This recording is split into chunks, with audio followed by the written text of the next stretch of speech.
Okay, we are going to be reading Schooled by Gordon Korman.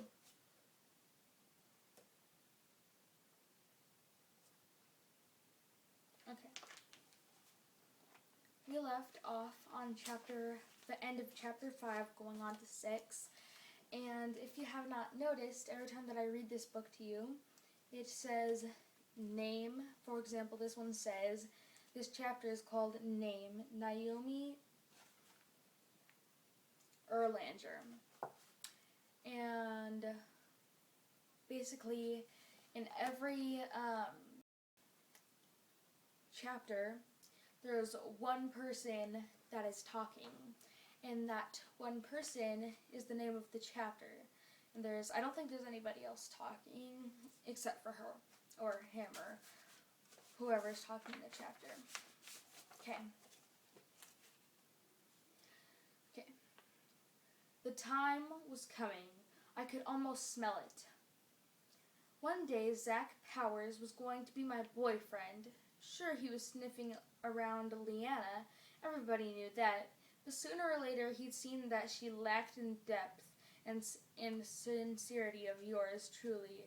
And that besides, she has the hots for Daryl, or maybe Giant Tubman. If only he'd get rid of that ridiculous tongue stud that looked like a pimple. Even enough said, especially about Leanna, who was my best friend. It was tough to compete with Leanna, who was naturally pretty and has a very strong personality. To be honest, she was kind of a bulldozer, even when it came to getting what she wanted. But I don't say that I'm in a mean way. People just didn't, people did what she told them to do because they liked her. Hold on, I just want to see this. Please, sir. Okay.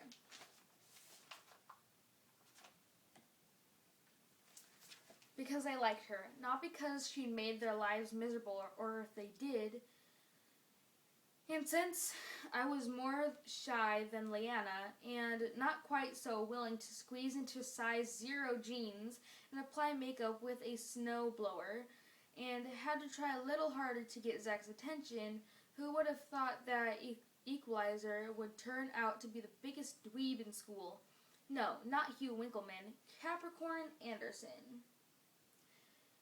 The minute I shot that spitball in the cafeteria, I could feel Zach noticing me. He said, "Nice strategy," and he asked me if I finished my tater tots. I knew it was the turning point in our relationship. The road to Zach went straight through the new hippie kid.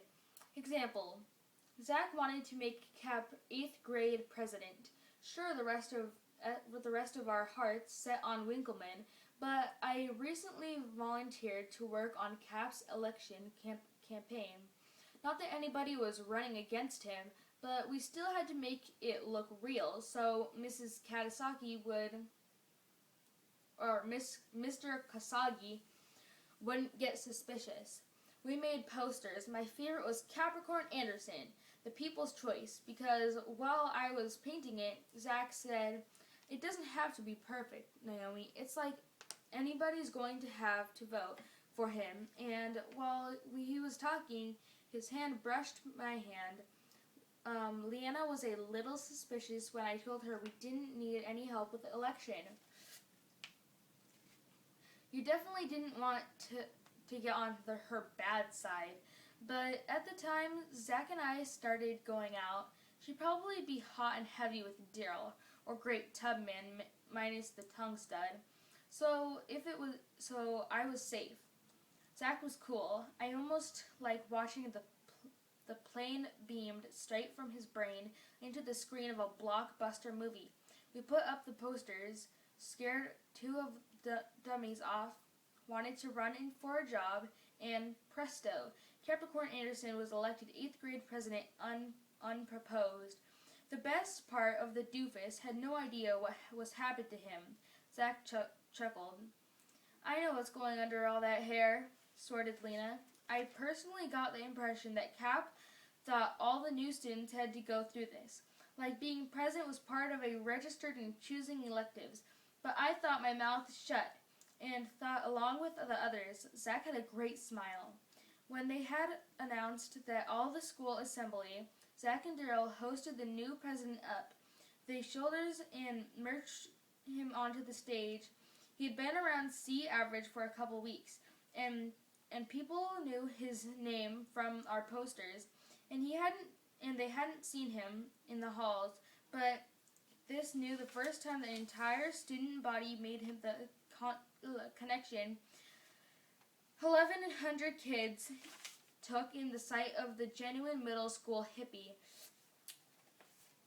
This tall, skinny, long-haired boy in tie-dye, toes peeking out of those homemade sandals.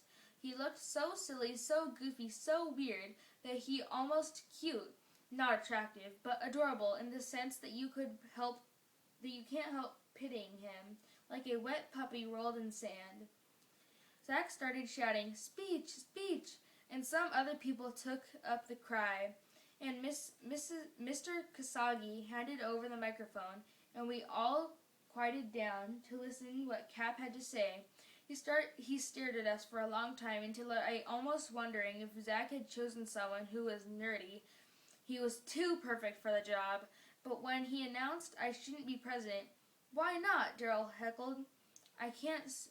Cap struggled with that one, but when he finally spoke, he answered, bizarre in this appearance. I don't know anybody's name.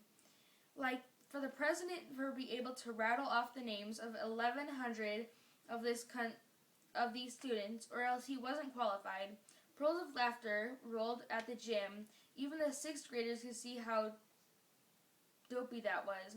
I felt proud and exhilarated at how the woman that's behind every great man, the one behind Zach, I meant, that was fantastic. I congratulated him when the assembly was over. He grabbed me by the arm and began toward me in the front. "We're not done yet. Where is he going?" His oh-so blue eyes gleamed. If the hairball thinks his duty is to learn 700 names, who are we to burst his bubble by telling him he doesn't have to? You mean, I didn't get a chance to finish the thought because he was already flagging down a very dazzled 8th grade president. Poor Cap. I honestly felt sorry for him. Freshly engaged to an office, but he never ran for well. What would you be thinking? He wanted to get over there and be left alone. "Remember me, Cap? I'm Zach. This is Naomi." Zach greeted him. "Now you know us. This is the only matter of time before you get the chance to meet everyone else in the school." Cap's haunted eyes look in the sight of an entire student body, more than 1,000 strong, screaming through the gym exits.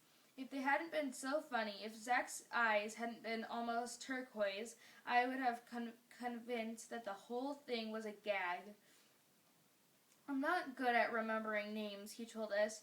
"I don't know a lot of people." "Oh, sure, I'm sure you can do it," I assured him. "One," he persisted.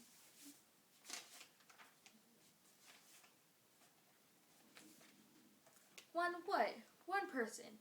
I see other people when we're in town for supplies, but Rain does all the talking." "Rain?" I queried. My grandmother. She is the person I know. She was the thing about Cap that I would never dare to say Zach. I could never escape the suspicion that he was putting us on even more than we were putting on him.